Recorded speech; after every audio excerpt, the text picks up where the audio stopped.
Welcome back. 1 in 4 people deal with allergies every year. And with the fall allergy season upon us, Susan Elizabeth Littlefield has tips to limit the symptoms. Not a cloud in the sky, not a worry in the world. You'll see different colors of flowers, and I like that. And even though things look ideal this time of year, things can feel uncomfortable. Well, some sneezing, watery eyes, itchy eyes. Runny, stuffy nose, watery eye, neck itching a little bit. The feeling of congestion.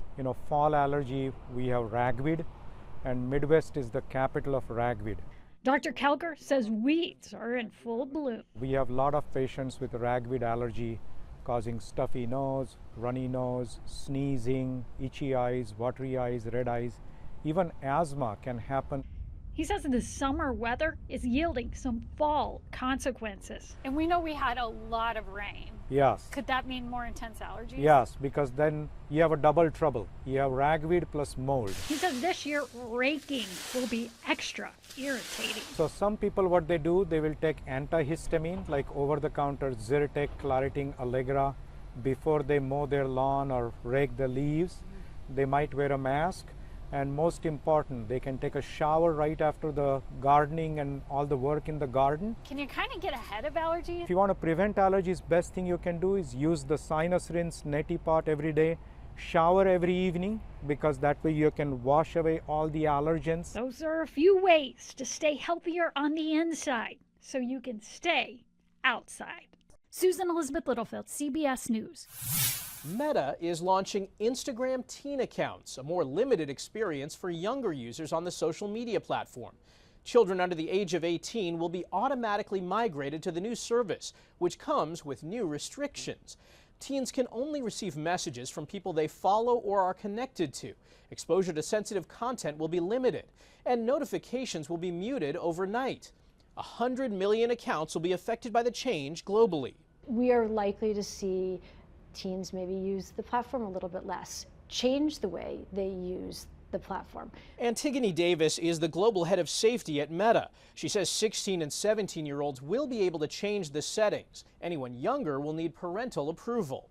If we see a teen try to set up a new account as an adult account, we're going to ask them to verify their age. If they have an ID, they certainly can provide an ID. We also use something called Yoti, which basically looks at facial features and says this person is under 18, this person is over 18. The teen account is designed to address mounting criticism that social media is harming children's mental health. A lot of people say the teen brain is underdeveloped, but really it's optimized for what teens need to do. And that is to sort of form their own identity away from their family of origin and understand their social role amongst many other things. Dr. Joel Stoddard is an associate professor of psychiatry at the University of Colorado School of Medicine.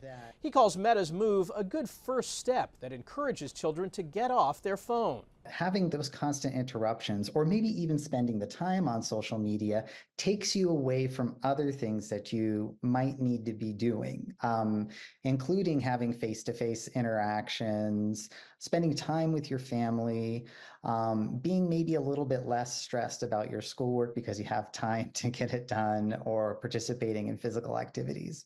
The change rolls out over the next 2 months. Other features include allowing parents to see who their teen has messaged, view the topics they're looking at, and set daily time limits. Drowning is by far the #1 cause of death for children 14 or younger with autism. The Autism Society says it accounts for 91% of deaths for that group. That's why swimming lessons for children with autism are so important. Christian Benavides introduces us to a family that's making sure their child receives the life-saving instruction. Parents Jana and Russell D'Agostino worry about their 3-year-old daughter Daniela. Like other kids with autism, she's drawn to bodies of water. We knew having her learn to swim was critical because I don't know if she's going to jump the pool fence, or God forbid she gets in and no one's outside, or even worse, gets to the lake. The D'Agostinos live in Florida, where pools, lakes, and beaches are accessible all year long. My only hesitation was just if she was going to listen or not.